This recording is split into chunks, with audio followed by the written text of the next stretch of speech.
Assalamualaikum sahabat beriman yang dirahmati Allah Subhanahu Ta'ala.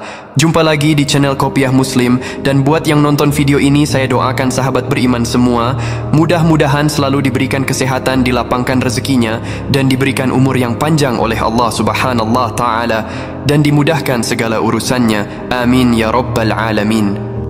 Dan jangan lupa untuk sahabat beriman yang dirahmati Allah Subhanahu Ta'ala, jika merasa bahwa video dari kami bermanfaat bagi sahabat beriman, jangan lupa tekan tombol subscribe dan aktifkan loncengnya supaya tidak ketinggalan video-video terbaru dari channel Kopiah Muslim.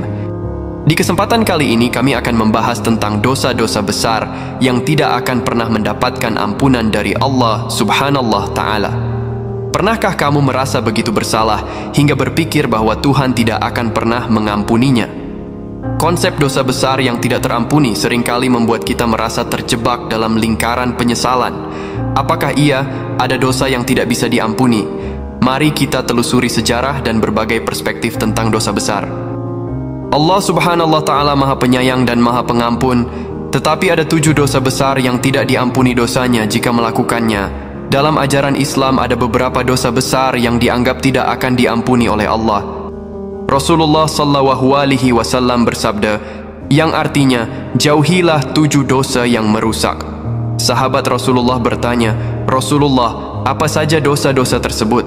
Rasulullah SAW menjawab, syirik kepada Allah, sihir, membunuh jiwa yang diharamkan oleh Allah, memakan riba, memakan harta anak yatim, berpaling dari perang, dan menuduh zina terhadap wanita-wanita yang menjaga kehormatannya.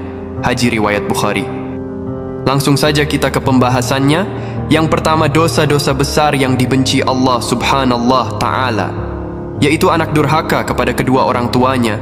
Anak yang durhaka akan mendapatkan balasan di dunia maupun di akhirat.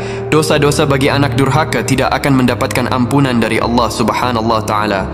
Rasulullah SAW juga mengingatkan umatnya untuk berbakti kepada orang tuanya, karena azab anak durhaka pada orang tuanya langsung diturunkan di dunia. Rasulullah SAW bersabda, semua azabnya ditunda Allah Subhanahu Ta'ala sampai hari kiamat, kecuali dosa-dosa orang yang durhaka kepada kedua orang tuanya. Sesungguhnya Allah akan mempercepat azab kepadanya, dan Allah Subhanahu Ta'ala akan menambahkan umur kepada orang-orang yang selalu berbuat baik kepada orang tuanya.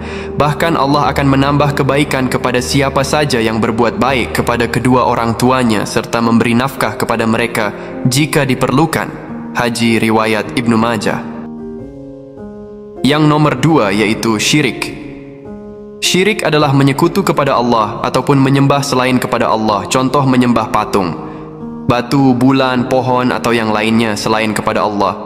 Syirik adalah dosa yang tidak akan pernah diampuni Allah. Al-Quran menyatakan 2 kali di dalam surat An-Nisa ayat 48-116. Ayat 48 yang artinya, sesungguhnya Allah tidak akan mengampuni dosa karena mempersekutunya syirik, dan Dia mengampuni apa dosa yang selain syirik itu bagi siapa yang dikehendaki. Barang siapa mempersekutu Allah, maka sungguh dia telah berbuat dosa yang besar.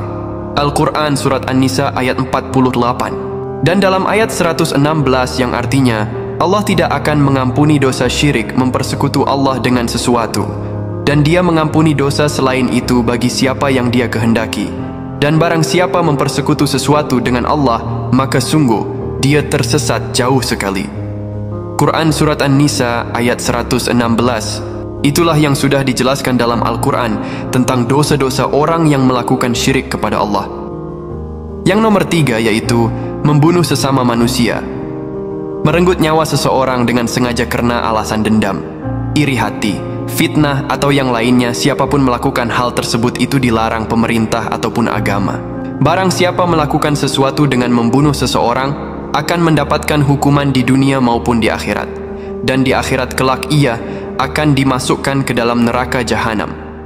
Dan ini sudah dijelaskan di Al-Quran surat Al-Maidah ayat 32. Allah Subhanahu Ta'ala berfirman, yang artinya sebagai berikut, oleh karena itu kami tetapkan suatu hukuman bagi Bani Israel, bahwa siapapun yang membunuh seseorang manusia tanpa alasan yang sah, atau tanpa menyelesaikan perkara pembunuhan, atau tanpa membuat kerusakan di muka bumi, maka seolah-olah dia telah membunuh umat manusia.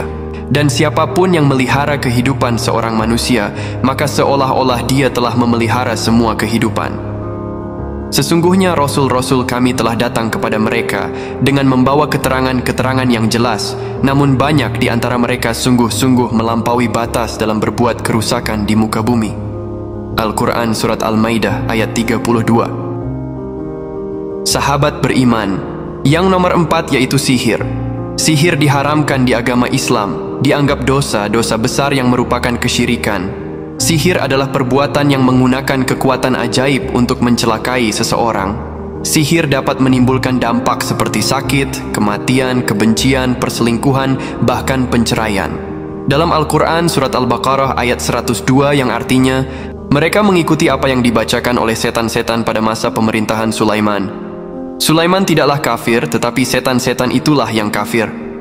Mereka mengajarkan sihir kepada manusia dan apa yang diturunkan kepada dua malaikat di negeri Babilonia, yaitu Harut dan Marut.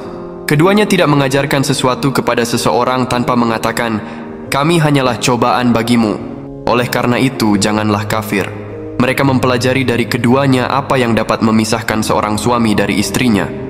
Mereka tidak akan dapat mencelakakan seseorang dengan sihir, kecuali dengan izin Allah. Mereka sudah mengetahui bahwa barang siapa yang memperoleh menggunakan sihir itu tidak akan mendapat keuntungan di akhirat. Sungguh, perbuatan mereka yang menjual diri mereka dengan sihir sangat buruk jika mereka mengetahuinya. Al-Quran Surat Al-Baqarah ayat 102. Yang nomor 5 yaitu memakan riba. Riba adalah memberi nilai tambahan pada pinjaman sebagian imbalan. Contoh, kita meminjam uang kepada seseorang senilai Rp500.000 dengan syarat kita harus mengembalikan uang tersebut sebesar 1 juta selama 1 bulan. Seperti itulah yang termasuk riba dan masih banyak lainnya. Riba dilarang dalam agama Islam, dan riba termasuk dosa-dosa besar yang tidak akan mendapatkan ampunan dari Allah Subhanahu wa Ta'ala. Sebagaimana firman Allah tentang riba sudah dijelaskan dalam Al-Quran Surat Al-Imran ayat 130, yang artinya, "Wahai orang-orang yang beriman, janganlah kamu memakan riba dengan cara menggandakan, dan bertakwalah kepada Allah agar kamu mendapat keberkahan." Quran Surat Al-Imran ayat 130. Dan nomor 6 yaitu memakan uang anak yatim. Islam mengajarkan untuk senantiasa mengasihi dan melindungi anak yatim. Bahkan Allah menjelaskan bahwa bersedekah kepada anak yatim adalah sebuah keutamaan. Oleh karenanya, bagi siapa saja yang berani memakan harta anak yatim, mereka termasuk golongan orang-orang zalim dan akan menerima hukuman di neraka. Sebagaimana Allah berfirman dalam surat An-Nisa ayat 10, yang artinya, sesungguhnya orang-orang yang menzalimi dengan memakan harta anak yatim, mereka seolah-olah menelan api dalam perutnya, dan kelak mereka akan masuk ke dalam api yang menyala-nyala ke dalam neraka. Yang terakhir, menuduh perempuan terhormat berbuat zina. Yang dimaksud adalah memfitnah seseorang perempuan yang menjaga kehormatannya berbuat zina tanpa ada buktinya. Orang yang melakukan dosa tersebut akan mendapatkan ganjaran di dunia maupun di akhirat. Di dalam surat Al-Nur ayat 4 sebagai berikut, yang artinya, "Dan bagi orang-orang yang menuduh perempuan baik berzina tanpa mendatangkan 4 orang saksi, maka hukumnya adalah 80 kali darah, dan kesaksian mereka tidak boleh selama-lamanya. Mereka itulah orang-orang yang fasik." Quran Surat Al-Nur ayat 4. Sahabat beriman, itulah dosa besar yang harus kita hindari. Kita telah bersama-sama menjelajahi tentang dosa besar. Ingatlah, dosa adalah bagian dari kehidupan manusia. Namun, yang terpenting adalah bagaimana kita menyikapi kesalahan yang kita perbuat. Marilah kita jadikan setiap hari sebagai kesempatan untuk memperbaiki diri dan mendekatkan diri kepada Allah Subhanahu wa Ta'ala. Jangan pernah putus asa, karena pintu maafnya selalu terbuka lebar bagi kita untuk memperbaiki diri kepada Allah. Mudah-mudahan kita selalu dijauhkan dari ketujuh dosa-dosa besar yang sudah dijelaskan tersebut.